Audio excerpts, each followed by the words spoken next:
नमस्कार, विमलच्या किचनमध्ये तुमचं सर्वांचं खूप खूप स्वागत आहे। आज मी इथं आमलेट बनवत आहे। हे डाळीचं, हे मूग, हरभरे आणि मटकी भिजवून ह्याला मोड आणल्यात। आता हे व्यवस्थित धुवून घेतले 2 पाण्याने। हे 2 वाटी कडधान्य आहे, 1 वाटी मका आहेत, ह्याला धुवून घेतले आणि 1.5 इंच अद्रकचे तुकडे आहेत। हे बारीक करून अद्रक घेतली आणि मिक्सरला फिरवून घेतलं। अर्धा गिलास पाणी टाकले मिक्सरला फिरवताना आणि असं फाईन पेस्ट केलेला आहे।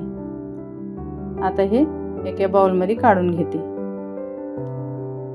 हे आपला 4 माणसाचा नाश्ता आहे।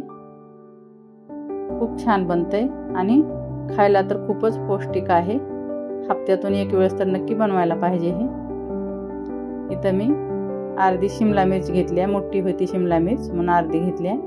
1 गाजर घेतले, 1 टोमॅटो घेतलेला आहे इथं बारीक कापून।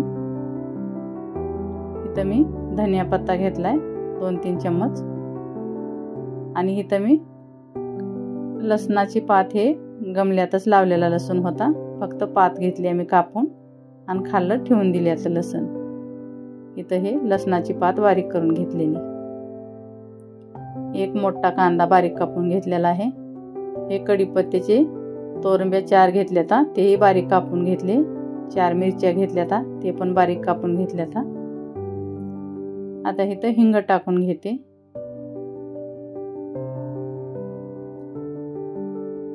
एक टीस्पून एवढं हिंग टाकलेलं आहे।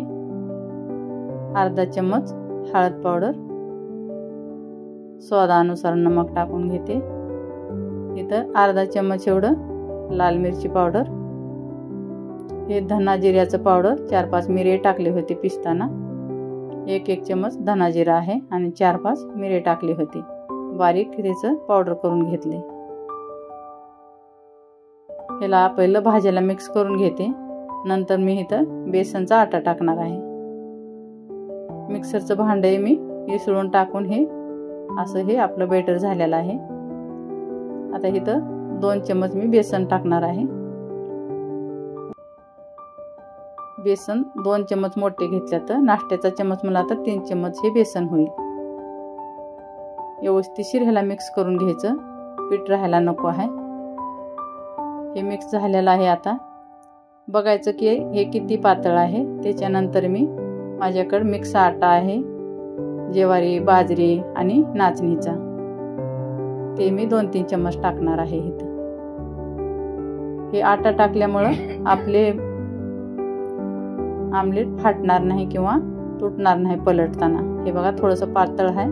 आता मी इथं ते आटा टाकून घेणार आहे।